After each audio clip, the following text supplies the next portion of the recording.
Aquí comienza Entendiendo los Tiempos. Con ustedes, su anfitrión, Eduardo Saladín. Bienvenidos a su programa Entendiendo los Tiempos.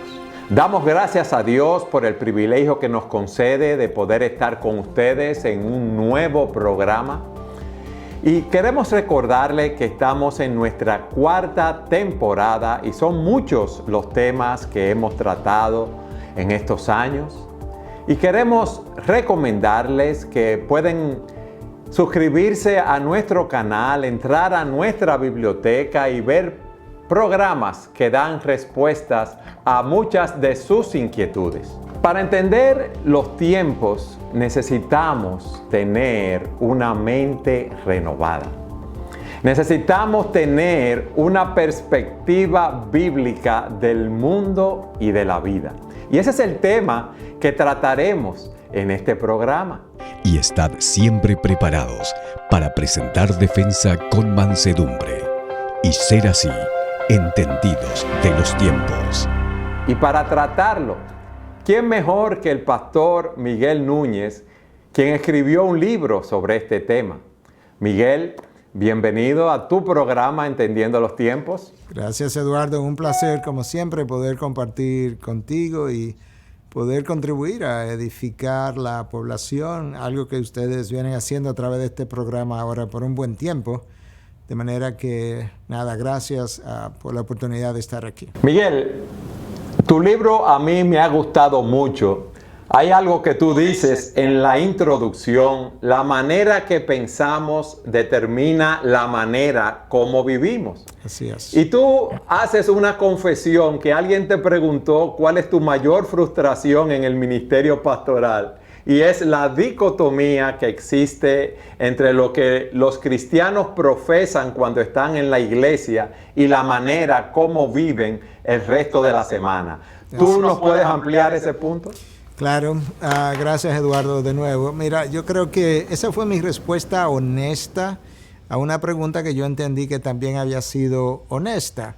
Ciertamente durante mucho tiempo me ha llamado la atención, me sigue llamando la atención, como cristianos en un estudio bíblico en la iglesia el domingo pueden decir amén a ciertas cosas, verdades predicadas, pero luego cuando se van a vivir en el mundo, ellos actúan, compran, venden, invierten, gastan, se defienden de la misma manera que el no cristiano. Entonces, como que el mundo que está allá afuera, que no lee la Biblia y que está pensando que esta persona que es cristiana, para ellos es como la Biblia. Entonces nosotros somos como, no lo somos, pero para ellos, ¿verdad? Como que ustedes me van a representar la Biblia a mí.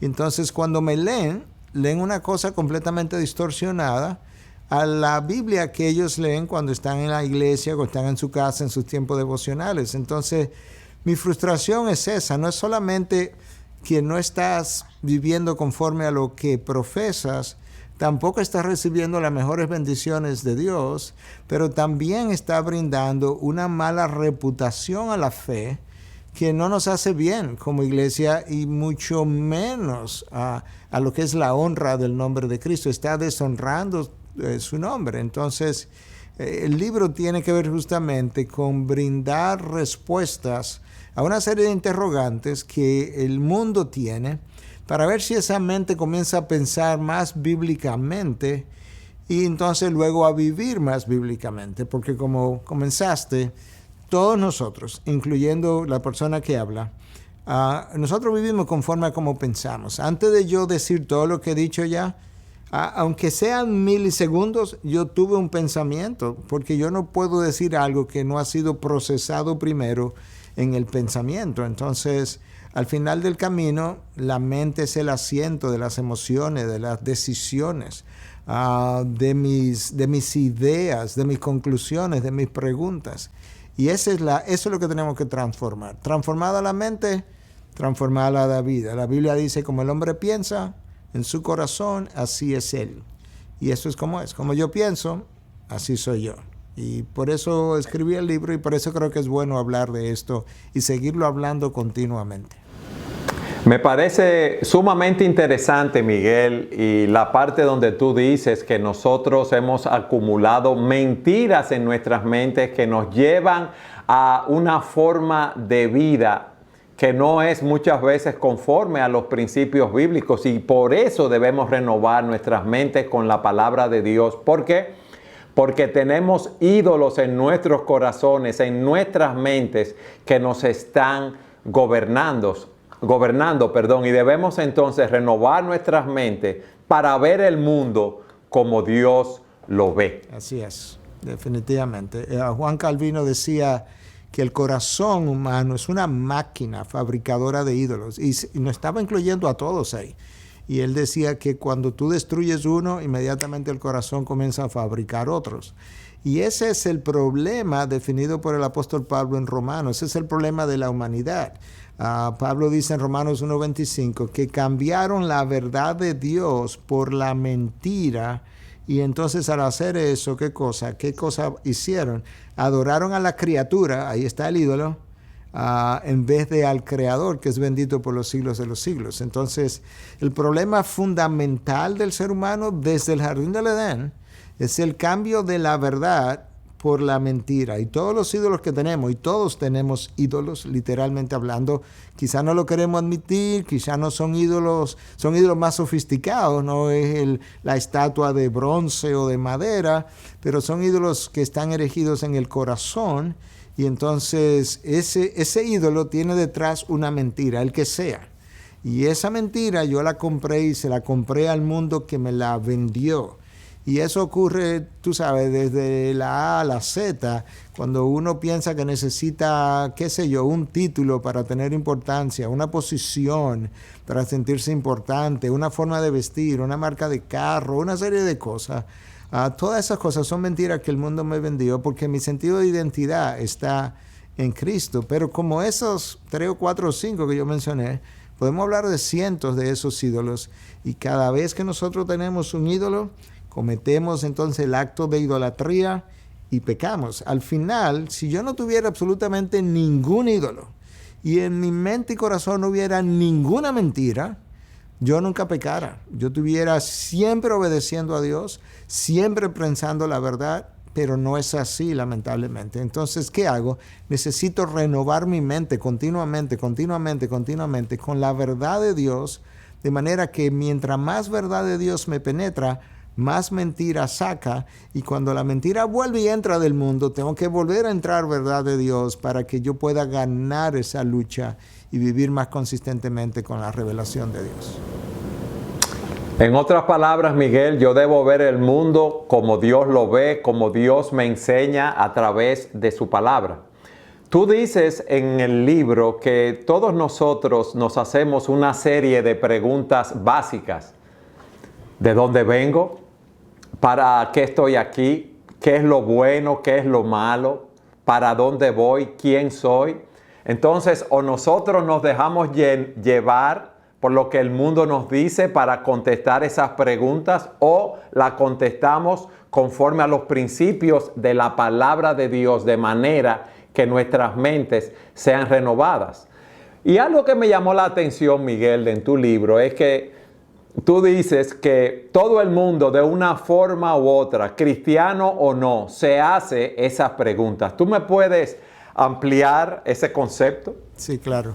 Yo creo que esas preguntas, de diferentes formas, maneras, algunas formas más complejas, otras más simples, comenzamos a hacerla muy tempranamente. Tú escuchas a niños preguntar quién hizo a Dios. Tú escuchas a niños decir, mami o papi, ¿y quién creó el mundo? Bueno, o un niño o una niña preguntando, mami, ¿y eso es malo? ¿Y por qué, mami? Todas esas son preguntas de moralidad, qué es bueno, qué es malo, de origen, o sea, ¿de dónde vengo yo o de dónde vino Dios? Preguntas de propósito, o sea, ¿para qué estoy aquí? Si yo no sé para qué estoy aquí, realmente no sé cómo estoy viviendo, porque no estoy caminando, pero no sé para dónde voy. porque no sé cuál es mi propósito en la vida. Y mucha gente no tiene quizás las preguntas con ese mismo vocabulario que están expresadas ahí. Pero si te sientas con ellos y lo escuchas lo suficiente, llegas a la conclusión que sí, que esta persona tiene una búsqueda de significado, una búsqueda de propósito. Hay gente que te dice en un estado depresivo, es que yo no sé, mi vida no vale nada, porque yo ni siquiera sé para qué estoy viviendo. Entonces tú puedes ver que estas preguntas que llamamos existenciales, típicas de la existencia del ser humano, que en la misma existencia, el mismo hecho de existir las demanda para yo saber cómo voy a vivir, hacia dónde voy a caminar, cuál es el sentido de estar en esta vida. Esas son preguntas que están ahí. Los filósofos la articulan de una manera bien compleja y hablan del significado de la vida y el propósito de la vida. El niño la articula de una forma muy sencilla, pero al final ambos están expresando ese, como dirían en inglés, ese ache, ese dolor, ese vacío que está en su interior, que solamente lo puede llenar Dios. Y de ahí la necesidad entonces de nosotros conocer que la Biblia no es simplemente un libro como de expresiones y verdades cristianas, pero vamos a llamarles religiosas por ahora. No es más que eso, es toda una cosmovisión que nos ayuda a nosotros a ver el mundo y la realidad circundante como verdaderamente es.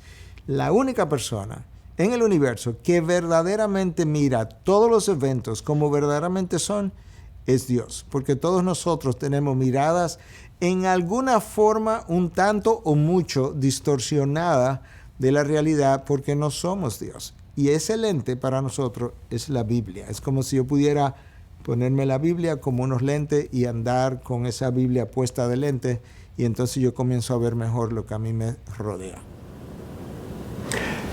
En tu libro, tú hablas de 4 o 5 elementos básicos de una cosmovisión. Y a mí me gustaría que pudiésemos, ¿verdad?, de una manera sucinta, poder ver estos elementos. Por ejemplo, tú decías que la teología de una persona determinará cómo concibe a Dios. Definitivamente, cómo lo concibe, y en otros casos incluso cómo no lo concibe, porque si es ateo, pues ni siquiera llega a la concepción. Pero la manera como yo concibo a Dios, de hecho, de esos elementos que toda cosmovisión tiene, que tienen que ver con Dios, tienen que ver con el ser humano, tienen que ver con la realidad circundante, la teología o mi concepto de Dios es el más importante de todos. Porque lo que yo crea de Dios determinará cómo vivo.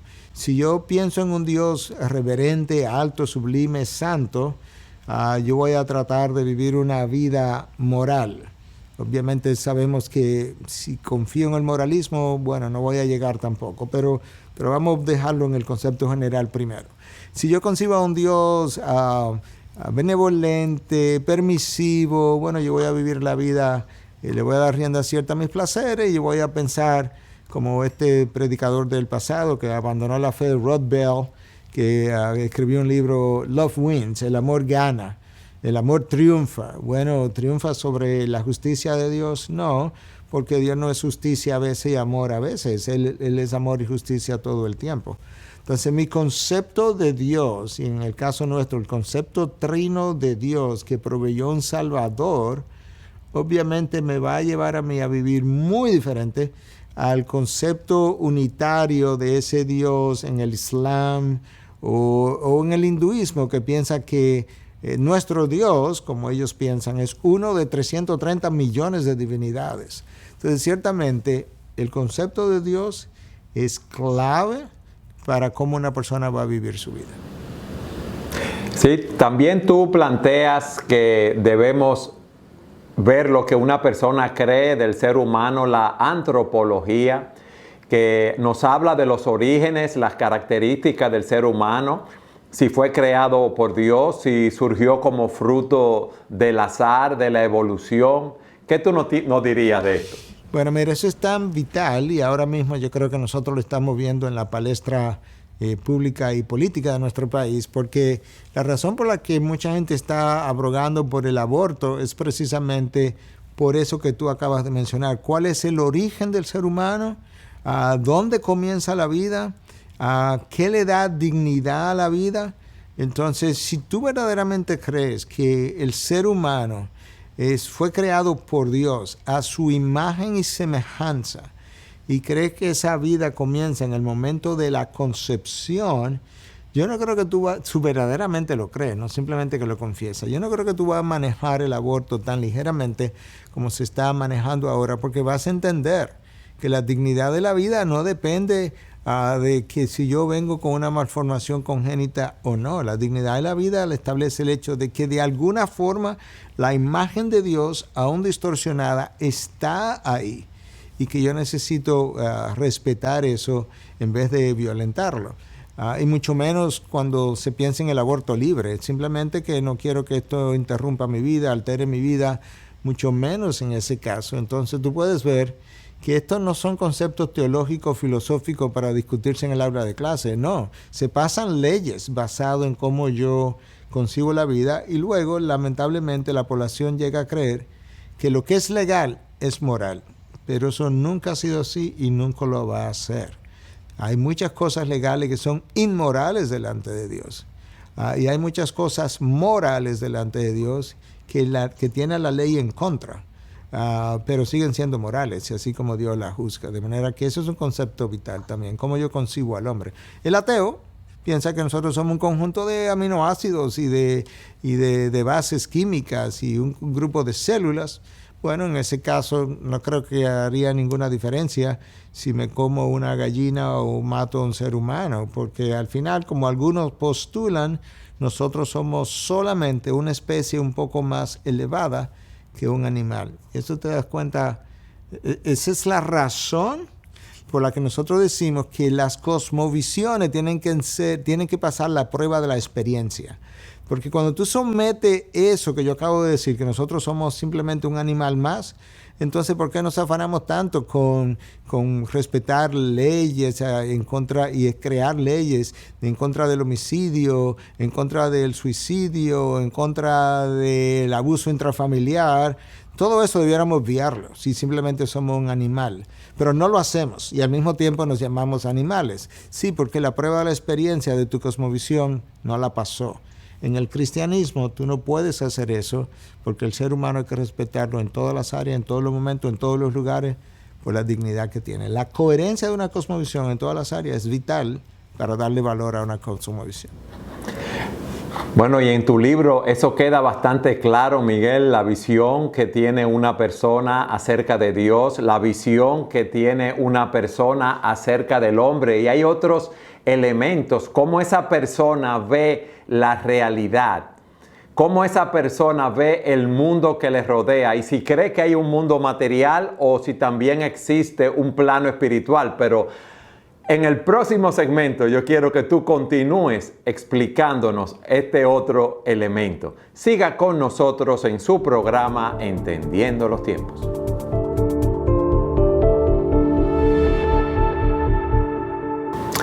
Miguel, en el segmento anterior concluimos viendo dos elementos que conforman una cosmovisión, como el concepto que debemos tener de Dios y del hombre. También hablamos de la forma como interpretamos la realidad. ¿Qué entiende una persona del mundo que lo rodea? Si cree que solamente existe un mundo material o si también hay un plano espiritual. ¿Cómo nos ayuda esto en nuestra cosmovisión, Miguel? Bueno, es un elemento clave. Más de una cosa pudiéramos decir más de una cosa con relación a esto. Por un lado, si yo pienso que lo único que existe es lo material, tengo una visión materialista de la vida, porque cuando hablamos de materialismo hay dos formas de hablar de materialismo. Uno tiene que ver con el afán del dinero y todo ese tipo de cosas. Pero la otra forma es simplemente, bueno, yo tengo una mente materialista porque creo que lo único que existe es la materia, pues obviamente entonces yo pienso que el hombre es su propio juez, el hombre es quien determina su historia, el hombre quien determina sus valores. Yo no voy a tener que rendir cuentas, voy a vivir la vida de una forma muy individualista como la generación de hoy en día está viviendo lamentablemente, porque no hay nada, voy a decir allá arriba, ¿verdad? Para usar una expresión, no hay nada ahí arriba. Por otro lado, si yo creo que no, que hay un mundo sobrenatural, entonces, ¿qué es lo que creo de ese mundo sobrenatural? Porque yo puedo pensar, los deístas con D, de la época de la razón y continúan hoy en día, piensan que hay un Dios y que hay un Dios creador, pero piensan que ese Dios creador creó, se despegó del mundo y abandonó el mundo a que funcione por las leyes de la naturaleza. Bueno, esa no es nuestra cosmovisión. Nuestra cosmovisión es teísta con T, de manera T de Tomás, que Dios creó el mundo y continuó conectado a su mundo, gobernando su mundo, rigiendo su mundo. Y ya esa es otra concepción muy diferente, porque ese Dios va a hacer al hombre rendirle cuentas. Ese Dios se ha revelado a ese mundo con el que permanece en conexión, en la persona de su Hijo, en la misma palabra de Dios. Ese Dios nos ha dado reglamentos, formas, mandatos para vivir, principios de sabiduría. Entonces ya eso es otro muñeco completamente. Entonces tú puedes ver que la metafísica, la realidad del mundo que me rodea, como yo la concibo, también es vital para mi cosmovisión. Y eso hace que la gente viva de una manera o viva de otra manera. De ahí la importancia. Otro elemento que tú planteas es el conocimiento, la epistemología. ¿Cómo sé lo que sé? Tú preguntas allí. ¿Qué es el conocimiento? ¿Qué puede ser conocido? ¿Por qué esto es importante, Miguel? Bueno, es vital porque todos nosotros recibimos información, pero de alguna manera la recibimos. Entonces, ¿cómo nosotros recibimos información? Bueno, nosotros recibimos información por nuestros sentidos, para comenzar. Para yo leer algo, bueno, es el sentido de la vista que me lo permite. Para yo saber si esto que estoy tocando ahora es...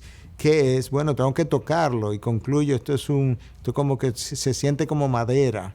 Ahora yo estoy conversando contigo, yo te oí, entonces a través del sentido de la audición también recibí información.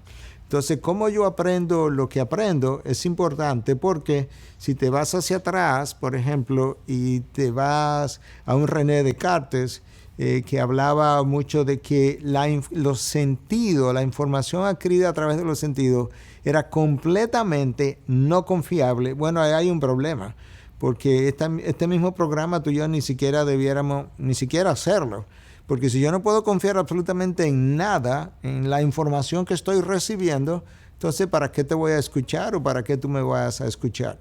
Yo estoy de acuerdo que nuestros sentidos tienen una limitación para adquirir la información como Dios la concibe, justamente por mi limitación humana. Pero eso es distinto. En sentido general, la información recibida por los sentidos es confiable. Yo sé lo que escuché de ti, sé cómo te puedo responder, sé lo que estoy viendo, lo que no estoy viendo, sé lo que estoy tocando. Entonces tú puedes ver que la epistemología es vital. Hay reglas para yo leer la Biblia. Yo no puedo entrar a la Biblia, leerla e interpretarla como yo quiero. Y quizás eso le resulte chocante a alguien, pero yo no puedo simplemente usar las reglas de la gramática para interpretar la Biblia. Y eso no debe extrañarlo porque hay reglas para interpretar las matemáticas, hay reglas para interpretar la física, por ejemplo. Yo no puedo darle la definición que yo quiero a los elementos de la física o de la matemática. Entonces tú puedes ver que cómo yo adquiero la información que adquiero va a determinar muchas veces qué tan confiable es la información adquirida.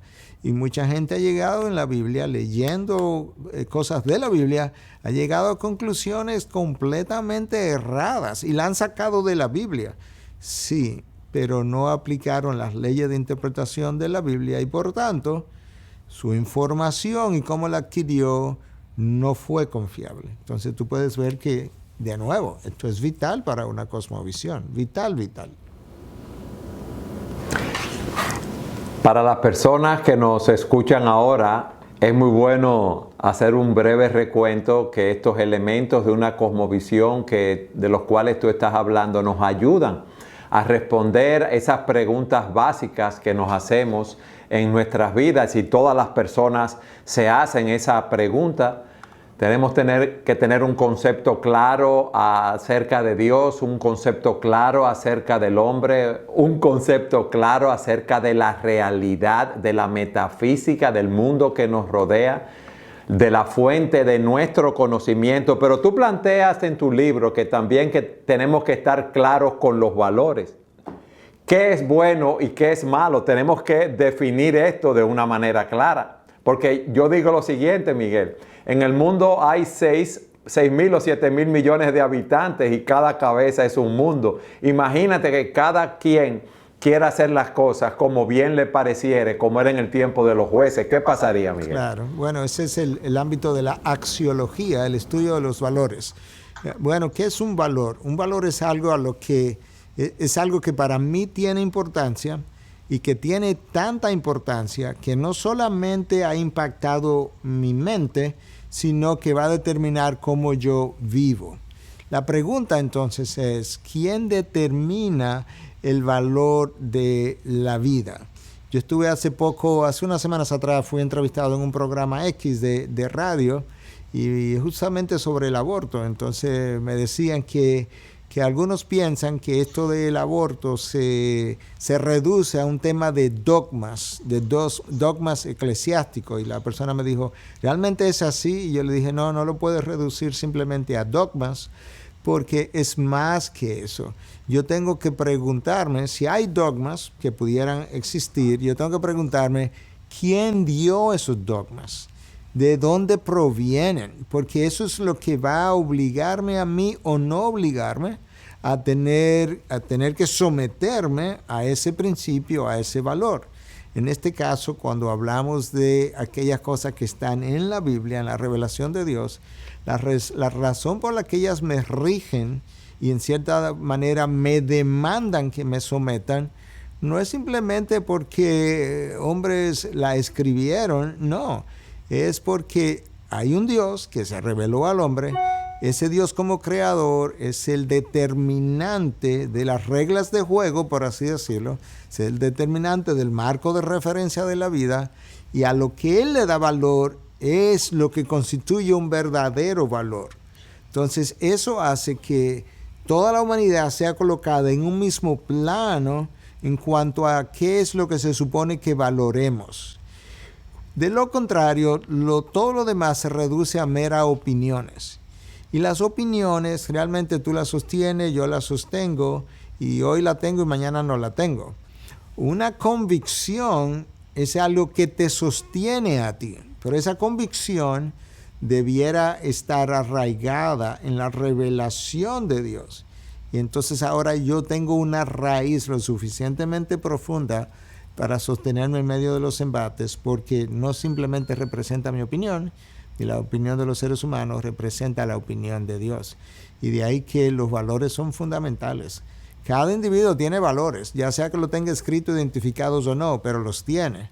Pero es bueno identificarlo, y de hecho para nuestra iglesia incluso lo escribimos, de tal manera que nosotros no violentemos en el futuro, no vengan otros pastores ahora a sustituirnos, que va a pasar en el tiempo, y quieran violentar lo que una vez entendimos por la Biblia que eran los valores. De manera que eso es vital. Todo el mundo debiera tener sus valores bien claros e identificados. Tú nos has dicho cómo nuestra cosmovisión impacta nuestras vidas diarias. Mi pregunta es esta, Miguel. ¿Dos cristianos tienen una cosmovisión idéntica? ¿Dos cosmovisiones siempre van a ser iguales completamente? Realmente no. Dos cristianos, incluso que asistan a una misma iglesia, pudieran tener cosmovisiones distintas. Lo que va a pasar es que yo puedo tener dos cosmovisiones distintas de esta manera. Aquí está una cosmovisión, aquí está otra. La puedo tener de esta manera. La puedo tener así y así, ¿verdad? Que es una mano superpuesta sobre la otra. Prácticamente no va a ocurrir, pero la puedo tener así, donde las manos están superpuestas, pero hay diferencias aquí en estos dedos que sobresalen. ¿Por qué? Porque tú y yo, por ejemplo, Eduardo, creemos muchas cosas iguales, pero tenemos un trasfondo familiar, tenemos un trasfondo cultural que en gran medida es idéntico porque es el país donde vivimos, pero dentro de esa misma cultura hay elementos culturales a lo que tú fuiste expuesto, que yo no fui expuesto. Tenemos una vivencia que nos marcó. Tenemos también dos iglesias diferentes donde surgimos. Entonces tenemos muchísimas cosas en común y esas cosas valoramos, aplaudimos, ahí entonces podemos unirnos. Pero hay otras cosas que incluso el temperamento. Si tú tienes a una persona muy sanguínea, muy festiva, pues él tiene ciertos valores hacia ciertas cosas y hay otros que no. Hay gente que le encanta salir de vacaciones y conocer y se levantan a las 6 de la mañana para prepararse, y otros que salen de vacaciones y tratan de quedarse más en un lugar reposando, leyendo, quizá van una hora a la playa, regresan. Tienen valores distintos, pero deben estar dentro de un marco de referencia de lo que Dios ha revelado, y ahí es donde nos parecemos y nos parecemos mucho. Pero esas diferencias de cosmovisiones es importante reconocerla, respetarla, e incluso pudiera yo enriquecerme de algo que quizás ha sido tu vivencia conforme a la palabra de Dios, que quizás yo todavía no he vivido. Entonces yo creo que eso es bueno conocerlo porque nos permite ser no abierto como el ser humano concibe la apertura, sino abierto a la manera como Dios concibe la apertura, que tiene que ver con su misericordia, un elemento de gracia y un reconocimiento de que yo no tengo su sabiduría para tener el estándar. Entonces yo creo que eso nos ayuda también a verlo de esa manera. Miguel, tú planteas en tu libro que una cosmovisión también es un metarrelato, o sea, que es una gran historia que intenta explicar todas las demás historias. ¿Cómo es esto?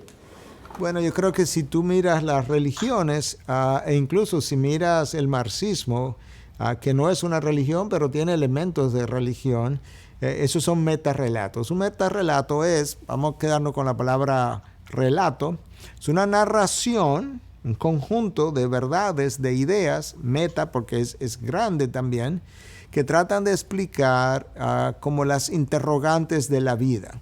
Si tú le preguntas al cristianismo, por ejemplo, ¿de dónde viene el ser humano? Bueno, te va a decir Dios, de Dios. Dios nos creó a su imagen y semejanza. Si tú le preguntas al marxismo de dónde viene la vida, te va a decir, no, una evolución. En algún momento hubo una explosión, el universo surgió de la nada y esto es simplemente materia evolucionada. Entonces, si le preguntamos al marxismo, ¿verdad? O al mismo Carlos Marx, que cuál es el propósito del hombre. No, el hombre es un agente de trabajo, el homo fabricum, como él le llamaba, el hombre fabricador, trabajador, es un agente a disposición del Estado. Si tú le preguntas al cristiano, te va a decir, no, el hombre es un ser humano a imagen de Dios, con un propósito definido, conforme a como Dios lo pensó, lo creó, lo trajo al mundo. Y así tú puedes ver entonces que los metarrelatos corresponden a estas grandes religiones, prácticamente en todos los casos, que tratan de entonces brindar una respuesta que debiera ser coherente a todas estas interrogantes. El budismo lo piensa de una manera, el hinduismo lo piensa de otra manera. Para el hinduismo, por lo menos un grupo grande, hay una sola realidad y es Brahma. Entonces hay algunos que piensan incluso que este programa que tú y yo estamos haciendo ni siquiera lo estamos haciendo, que eso es una ilusión que yo tengo, una ilusión como de Brahma, y que eventualmente la última y única realidad es Brahma. Cuando tú mueras te va a unir a Brahma, a esa conciencia cósmica, etcétera, etcétera. Entonces todo eso son metarrelatos de cómo explicamos la vida y el mundo que nos rodea. El cristianismo es un metarrelato virtual, real, no virtual, y es un metarrelato que nosotros entendemos ofrece las respuestas más coherentes a las más grandes preguntas de la vida. El cristianismo, como tú lo dices en el libro, es la única cosmovisión que tiene respuestas satisfactorias y coherentes para cada una de las interrogantes que todo ser humano se plantea de una forma u otra. Por eso nuevamente queremos recomendar el libro que está en pantalla del pastor Miguel Núñez, Renueva tu mente, una perspectiva bíblica del mundo y de la vida.